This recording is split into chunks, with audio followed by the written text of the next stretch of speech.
Relationship expert and counselor Norm Quantz of Image Incorporated offers another compelling topic in the mental health field. Visit normquantz.com for more information. I want to talk about a differential between the power of men and the power of women. I know it's a hot topic and there's lots of confusion over it or assumptions that it's already known, but I want to bring out something that you can think about and appreciate a response on. I believe that men historically and even presently in our day hold huge power compared to women when it comes to the overarching picture of life in general. Women hold incidental power in certain circumstances, but generally speaking, men still hold enormous overarching power.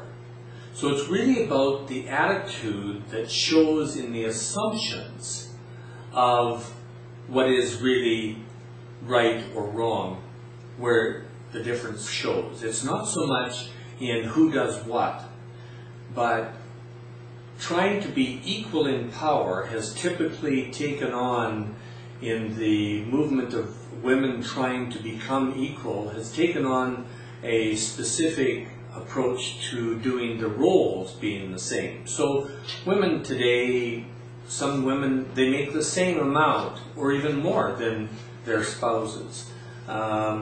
Sometimes the men are doing the cooking at home. Or participate in that, in the child care, looking after the children. But in the attitude and the assumptions that are made within those roles even, there is still evidence that men are hugely more powerful than women. Take a look at some of the examples. For example, when scheduling takes place, I often see, even in younger women who are supposed to be all liberated, they still defer the scheduling ultimately to what the man is wanting. They might bring up the idea of what we should do here, we should go there, but it's really an idea to be bounced up against the man's concept of what has to happen on the schedule, whether it be work or in social interaction or in play. It still defaults always to the man's schedule. And then in issues such as finances. Finances are a touchy issue, and let's take the scenario of both equal in their pay, in income.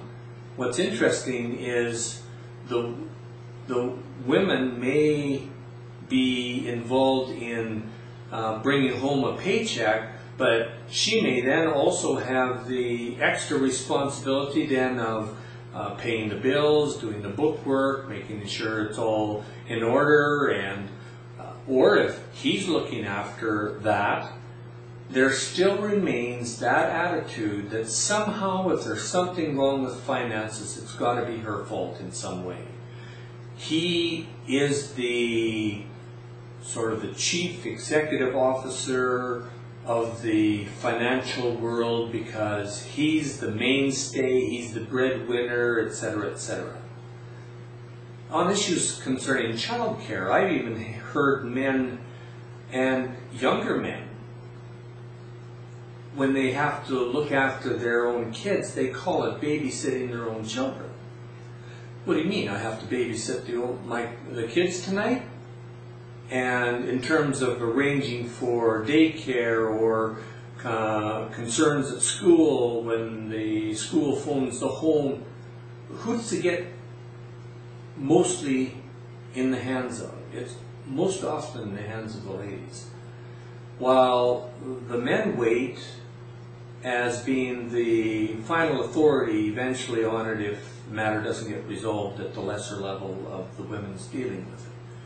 That default system on decision making that goes always to the men defining the way life will happen compared to women defining how life is going to happen, or that they even have near to an equal say as to how life is happening without always defaulting to the men's idea just so he doesn't roar or he doesn't make a big fuss over it or protecting his ego in some way, is a huge power play that goes on constantly in marriages and close partnership relationships in our society. I believe we're a long ways away from women owning their power and acting out in a way in which their power rightfully has the right to impact their world, and that men would understand that and own their power and use their power to enable or to empower their wives to take a stand and live their life whole and free and well in these relationships. Image Incorporated is an interactive multimedia academy for global education. Visit normquants.com for more information.